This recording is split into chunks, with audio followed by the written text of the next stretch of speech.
Hi Glenn Peoples here, the Peoples Carpenter. I'm standing, as I often am, in this Victorian farrier's cottage that we are restoring. And it's often when I'm looking into the camera like this that I realise that I should probably trim my facial hair.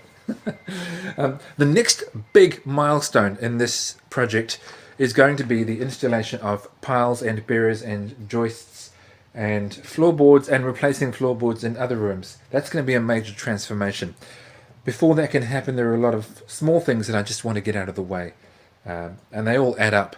And I wanted to record them and put them in this video so that at the very end of the project, when it's all done, I can put out a video that says, entire project, entire restoration of Victorian cottage in just 30 or 40 minutes. And it will be a highly successful video because everyone likes watching that because they don't have to wait months. I like that anyway.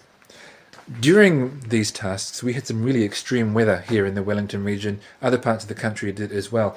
Specifically, we had some really strong winds and some damage on the property. Other people had it worse. Poor guy in Wellington was actually killed, so it got quite hairy out there. Yeah, on that dramatic note, let's crack into it.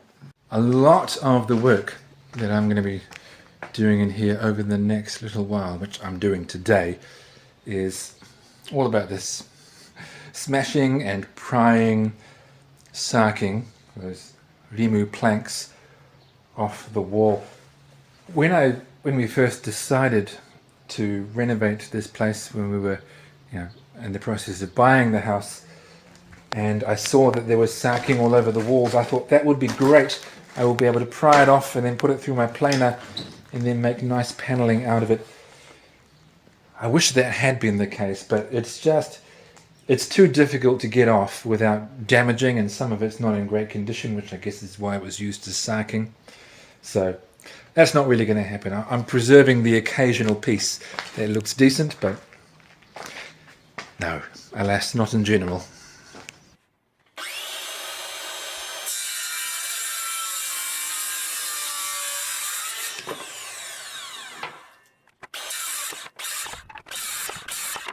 I'm getting through the pile, although there's going to be plenty more to come from all of the walls. I'm going to leave the... Have I mentioned? I forget if I've mentioned. I'll be leaving the sarking on the ceiling. That will be the ceiling. I'll use the drywall sander to give it a good clean. You can kind of see which pieces are replacements and which ones are older and possibly original by the type of nails. See, a lot of these have what look like relatively modern flathead nails. Like, I say modern, I have no idea how old that really is. It could be, 80 years old for all I know. But then there are some like this, these rosehead nails. They're old. Obviously I don't know how old, but I would think those are older. That's certainly an older style. The things you find inside walls when you're pulling off sarking. Now that stuff doesn't grow in there, so at some point there has been a bird's nest, and I'm just trying to figure out how they got in there, because it's between these two studs, and I mean there's a tiny little opening on the outside. Could that really have been enough for a bird to get in? Maybe, but it would have been super tight. Here's a scrap of something, and unfortunately scraps are all that remain in there. I'm pulling off some skirting board so that I can get to the sarking to remove that, and this was sandwiched behind the tall piece of skirting board. Between that and the scrim, the sackcloth that was put on the walls back then over the sarking, some genuine, original Victorian wallpaper. Now I can't say exactly when they put this on the wall, but it would have been, I don't know, anywhere between 1885 and 1890, I think. So there you go, that's what people were sticking on their walls here 140 years ago. See, now in principle I like the idea of denailing any large pieces that come off the wall. This is part of the rack that was holding the horseshoes, but honestly, those are the biggest nails I've ever seen. They were driven by hand. I measured it. That's about 140 millimeters, about 5.5 inches long. That's crazy, and it's super thick. Can I get those out? I'll try a few and see how I go.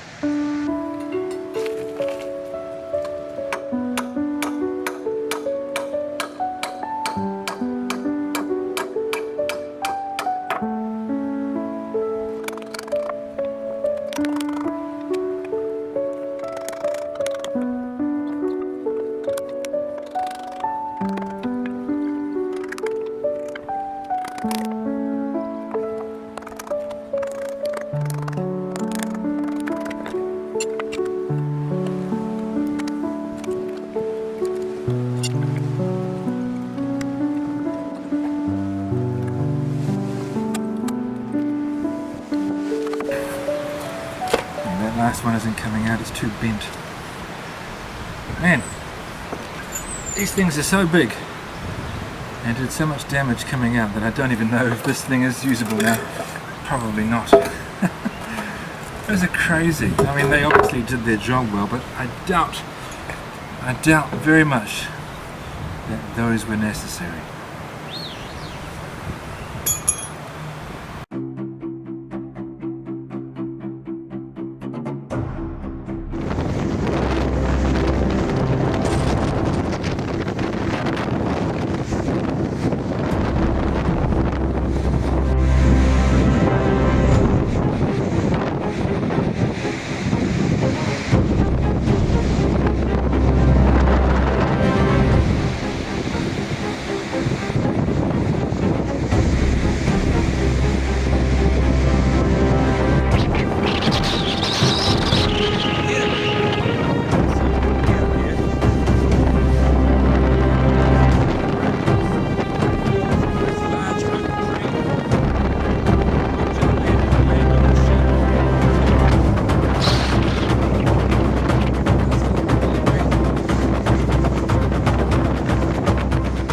There's a bunch more debris from this large willow tree at the front gate. I had to clear a lot of this. I had to get the old hand saw out and cut a large branch so that I could move it. My poor fence. It has smashed out several rails from that. The wind throughout much of the country, and certainly in the greater Wellington region, has been extreme today and is going to be again in a couple of days. A lot of buildings, including our home, has been without electricity for most of today. A lot of businesses are closed, schools are closed. A very unfortunate man in Wellington was killed when a large branch fell from a tree and took him out. So yeah, it's pretty wild out there. Not right now, but it has been. So that seriously windy day that brought big branches down around here and did lots of damage to to many parts of the country, including the wider Wellington region. That was Tuesday. Wednesday wasn't so bad, but today, Thursday, was forecast to be much worse, actually. It hasn't happened yet, but the wind is starting to pick up and it will probably hit us soon. One of the drawbacks about the weather being so crazy lately, you can hear the wind actually starting to get crazy now.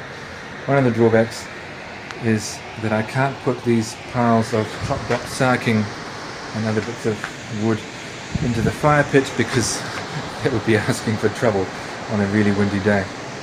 So I'm losing floor space and the ability to work freely in here. But you've got to roll with the punches, don't you? Yeah.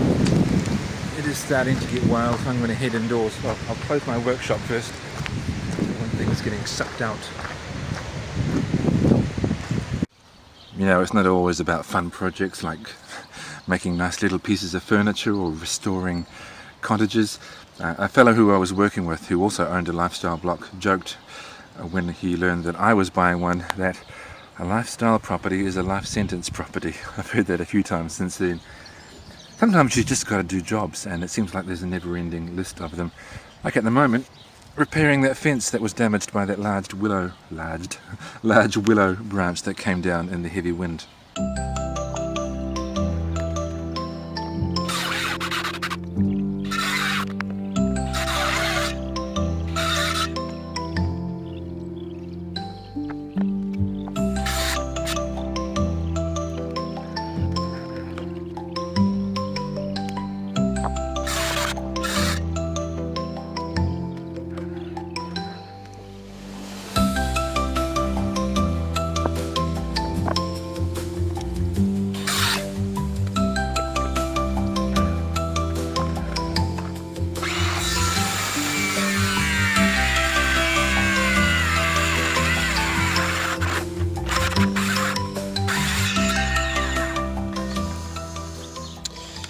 Yeah, the wood is not perfectly dry, which does mean that my saw, which is not super powerful, will occasionally struggle.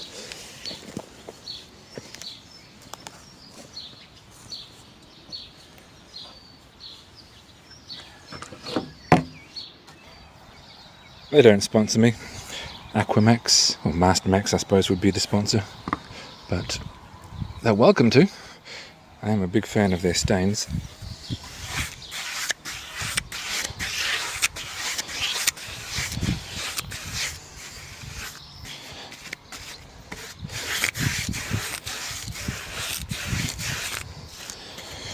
The timber is already treated, but this does provide a very good extra level of protection.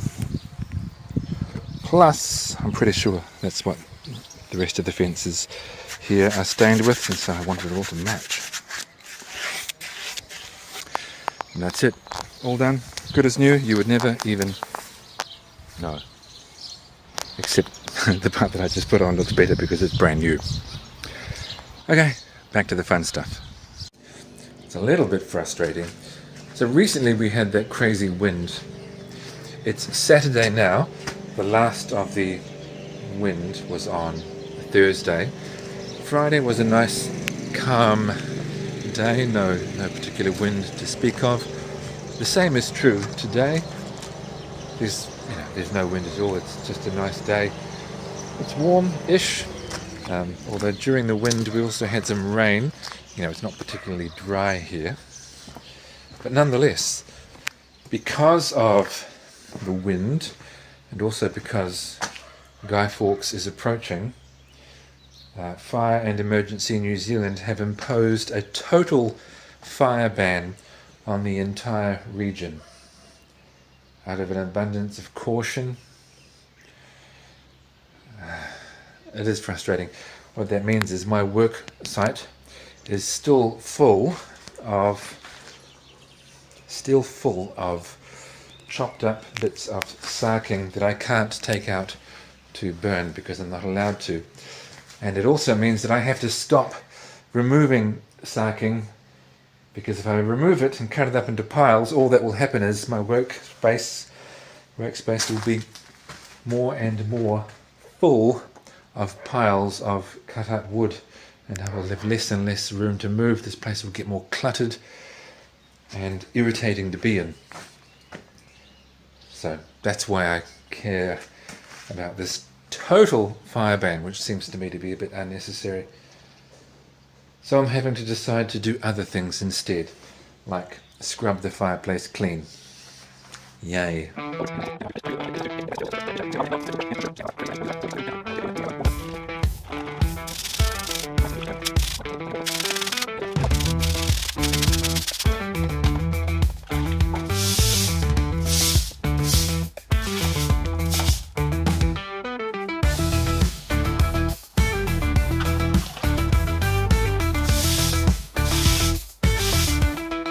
Well, that went well. And these bricks are now, I guess you can see some dark spots on them, but I don't need to get carried away. I'd say they are probably cleaner, at least the face of this brick wall is probably cleaner than it's been in 100 years, maybe. Very difficult to clean that stuff there. It's much thicker. This is directly where the smoke was going, so that's stickier, tougher, more difficult to move. I'll ponder what I will do about that. In the end, I suppose it doesn't matter if the inside there is blackened, as long as there's nothing coming down off that surface, and there won't be, given the way I'm cleaning it. Okay. Other things to do. Let's do them. So, getting this scrim, this sackcloth and paper down from the ceiling is going to be a bit tricky. I could wait until the floors are in. That would make it a bit easier because we'd be closer to them, but we'll see what I can do. Here's an old piece of sarking with some nails in it. That might be able to grip it and give it a good yank. You see, because... Okay. That fluorescent light is in the way though, so really I want to get up there and cut it.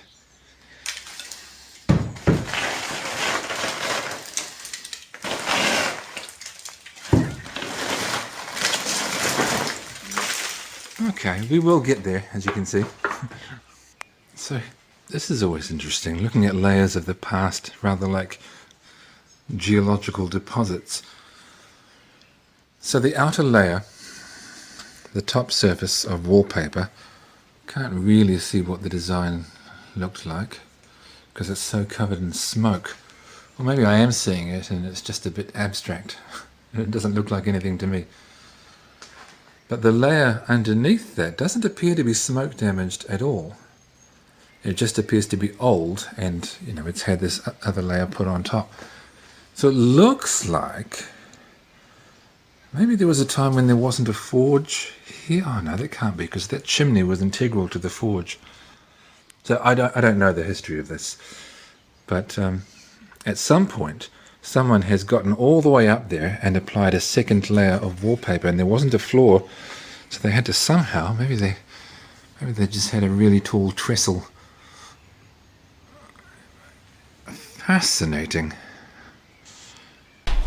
I'm getting a look at the state of the floorboards in here. There are 3 rooms that already have floorboards. There's this room, which we were calling the bedroom but might be the bathroom, and the hallway and the other room.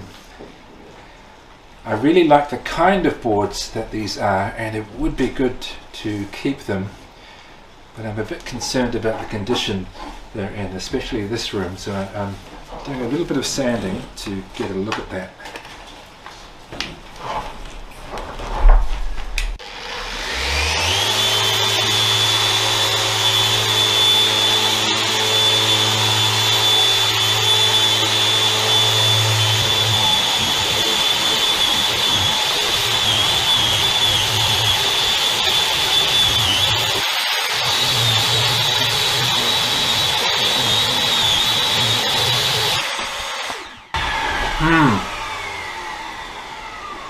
Okay, so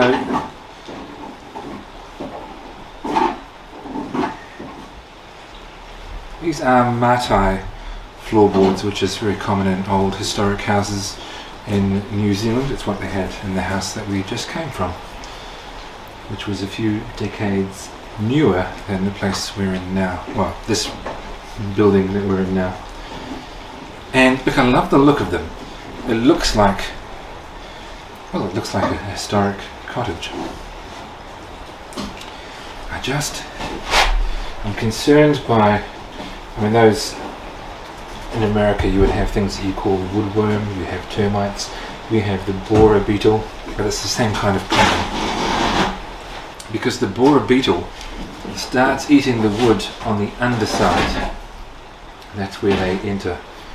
The noise that you can hear is my wife tearing off old sackcloth and wallpaper from the walls in the hallway.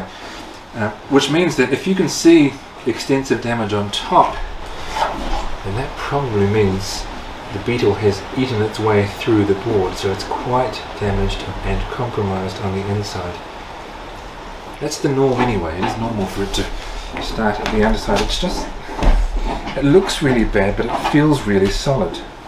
Like it's not spongy, it's not moving when I stand on it. So I'm a little bit torn. It's funny that I should use the word torn.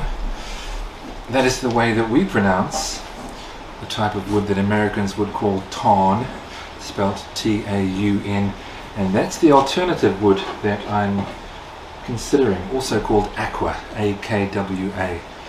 It's a lot cheaper. And it looks nice, and we're going to be adding more floorboards throughout the cottage.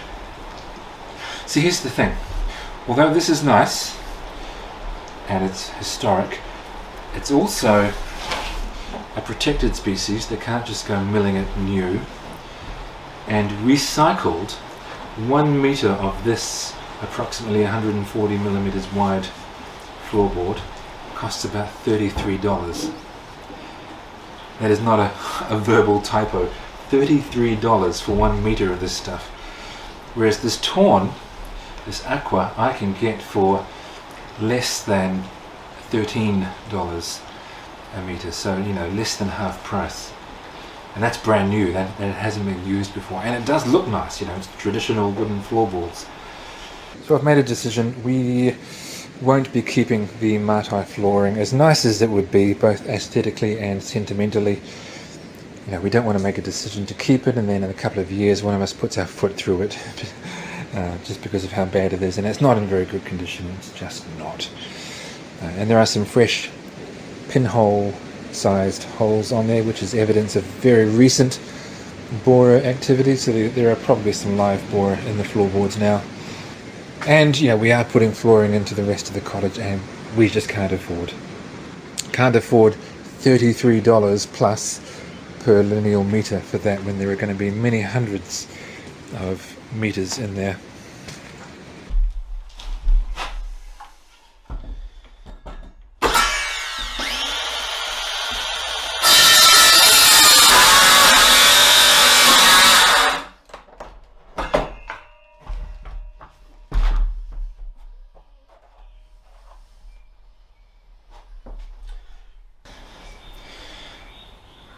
Okay, so there's the underside of the board. Don't know how clear it is to you. It's clear to my eyes that there are many borer entry points indeed. There's the top, where you can see they've had a meal of a time, and there you can see the damage is most concentrated on the bottom, but does make its way through to the top. And that side is arguably worse, maybe not. It isn't quite as bad as I expected it to be, but it's bad enough that I would rather not have that, especially given that it appears to me that there is live borer active in some of these boards, which, you know, just means it's going to get worse. You can really see the difference between the heartwood, which is harder and less interesting to the borer, probably for that reason, and the sapwood, which is riddled. This is a different piece. The fire ban has been lifted, and I have to say it almost feels cathartic to be able to start dragging out bits of old scrap wood and getting rid of it by burning it. Safely, of course, always having water at hand and more in the hose over there if required. And that's all for now. I don't want to put in another transitional video of lots of small tasks. There will be more small tasks, but the next cottage video will be a big task. And you'll see what that looks like when it happens. Until the next video, which will be other projects that I am working on, and there'll be lots of fun. Maybe I'll think of something to talk about as well. I seem to manage to do that sometimes. Until then, I'm Glenn Peoples, the People's Carpenter.